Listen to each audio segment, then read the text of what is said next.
Le 20 août 2020, des manifestants déboulonnent la statue de Johnny MacDonald qui surplombait la place du Canada à Montréal depuis plus d'un siècle.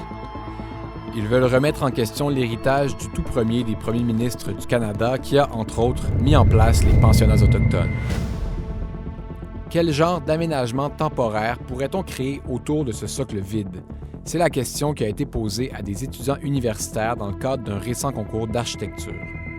La statue qui a été déboulonnée et décapitée, un rassemblement organisé par une coalition qui milite dans le but de sauver des vies de personnes noires, autochtones et racisées.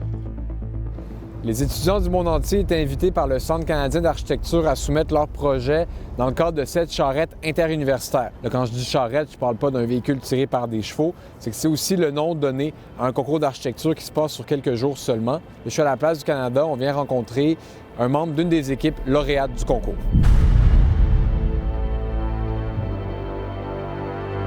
Comment ça s'agencerait votre projet? Donc, formellement, je parlais d'un bassin de forme ellipsoïdale. Ici, on aurait à gauche la statue déboulonnée de Johnny MacDonald. Et à l'emplacement de la statue, on aurait une forme pyramidale inversée de faits historiques qui seraient accrochés sur des tiges de métal, qui seraient rétroéclairés pour qu'on puisse le voir par sa réflexion.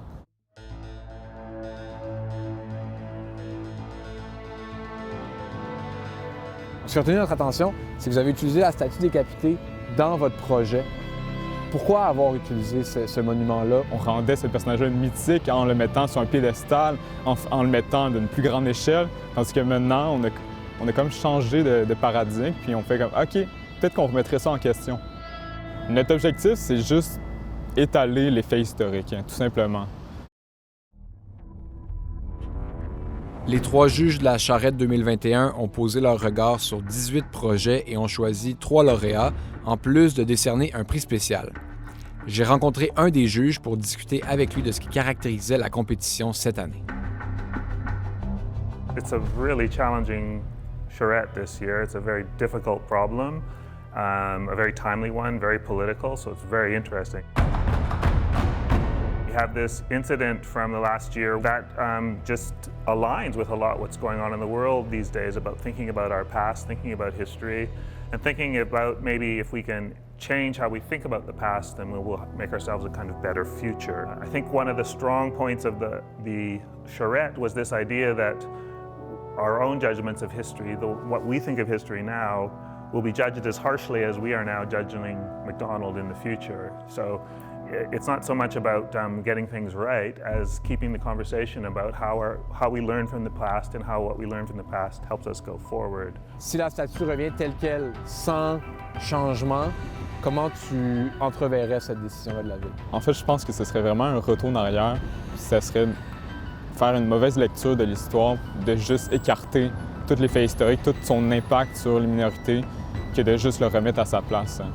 The After MacDonald committee that set up the charrette had a really great idea here. So what the city should do is keep on with the plan and try to change the plinth into a temporary spot for installations about colonial memory.